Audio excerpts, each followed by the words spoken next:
और Samastipur acid attack कांड में सजा का ऐलान आज होने वाला है। रोसड़ा कोर्ट सजा का ऐलान करते हुए नजर आएगी। रोसड़ा कोर्ट 2 दोषियों को सजा इस बाबत सुनाया जाना है। छेड़खानी का विरोध करने पर एसिड फेंकने का यह पूरा मामला। एसिड अटैक में 8 लोग उस दौरान झुलस गए थे।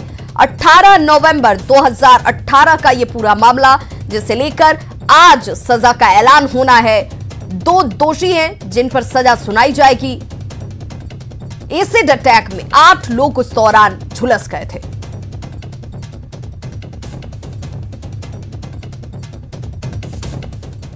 वहीं बड़ी खबर बक्सर से आ रही है, जहां पर बेखौफ अपराधियों ने एक पति पत्नी को गोली मार दी है। मामला बक्सर के धनसोई थाना क्षेत्र के जगमनपुर गांव का है और मौके पर पहुंचे बक्सर सदर एसटीपीओ गोरख राम ने यह कहा कि मामला जो है वो जमीन विवाद से जुड़ा हुआ है, जिसमें पीड़ित को सिर में गोली मारी गई है।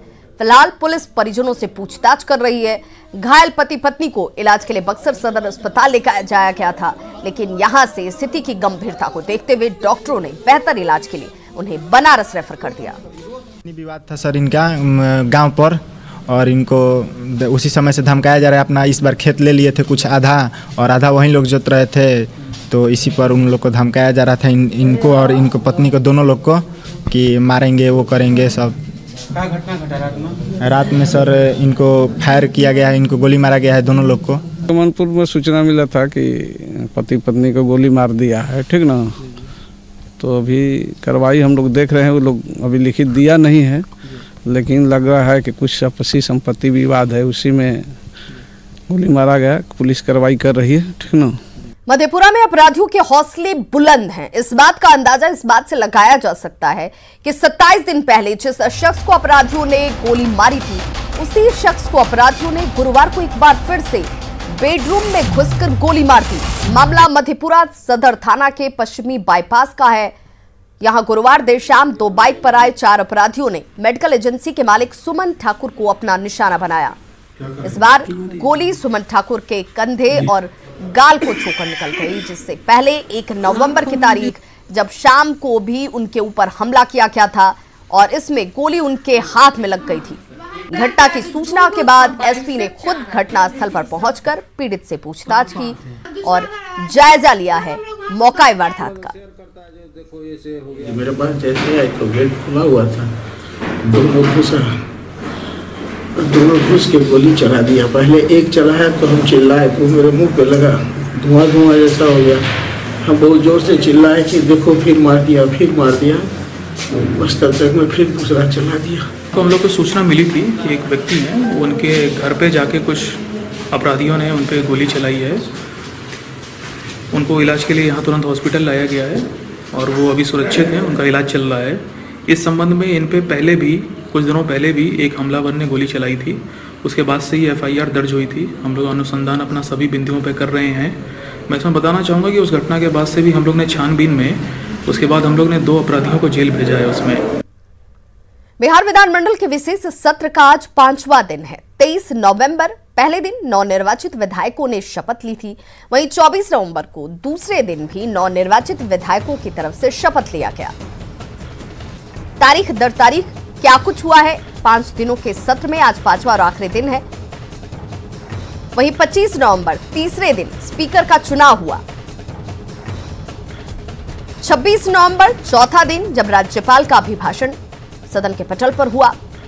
5वां दिन राज्यपाल के अभिभाषण पर आज वाद विवाद होना है। विधानसभा चुनाव में जेडीयू के खराब प्रदर्शन को लेकर पार्टी समीक्षा में जुटी हुई है। अब तक की समीक्षा में जो बातें सामने आई हैं, उसके मुताबिक चिराग फैक्टर ने जेडीयू को चुनाव में सबसे ज्यादा नुकसान पहुंचाया। पार्टी का यह मानना है कि चिराग की वजह से करीब 40 सीटों पर जेडीयू को हार का सामना करना पड़ा। वहीं संगठन की कमजोरी, आपसी गुटबाजी, बीजेपी के साथ तालमेल में कमी और सरकार के विकास कार्यों को जनता तक ठीक से नहीं पहुंचाना हार की बड़ी वजह में शामिल रही। पार्टी का यह भी मानना है कि तेजस्वी ने 10 लाख नौकरी की जो बात कही, उसका पार्टी सही तरीके से जवाब नहीं रख पाई। साथ ही NRC जैसे मसले पर पार्टी मुसलमानों को अपनी बात नहीं समझा पाई, जिसका चुनाव में उन्हें नुकसान उठाना पड़ा।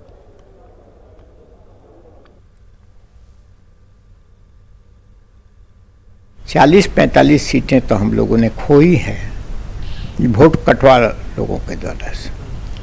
अब एक वोट का और सीट तो नहीं मिला वोट कट वालों को, तो हम इसकी गंभीरता से इस पर चिंतन करेंगे और निष्कर्ष के बाद नई रणनीति तैयार करेंगे। हम लोग जनता के बीच में ठीक से नहीं ले पाए, क्योंकि हमने गांव के बुनियादी सवालों को हल करने का प्रयास किया और इसे बिहार में खुशहाली भी आई है।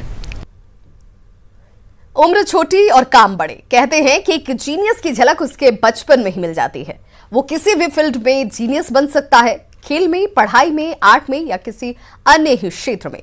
वो शायद आपके आसपास हो या फिर आपसे दूर, पर अगर आप जानते हैं किसी ऐसे इंडियन को जो यंग जीनियस हो और जिसे आना चाहिए दुनिया के सामने, तो आज ही रजिस्टर कीजिए news18.com/younggenius या फिर बायजूस ऐप डाउनलोड करें और यंग जीनियस सेक्शंस में विजिट करें। बायजूस यंग जीनियस न्यूज़ 18 की एक पहल।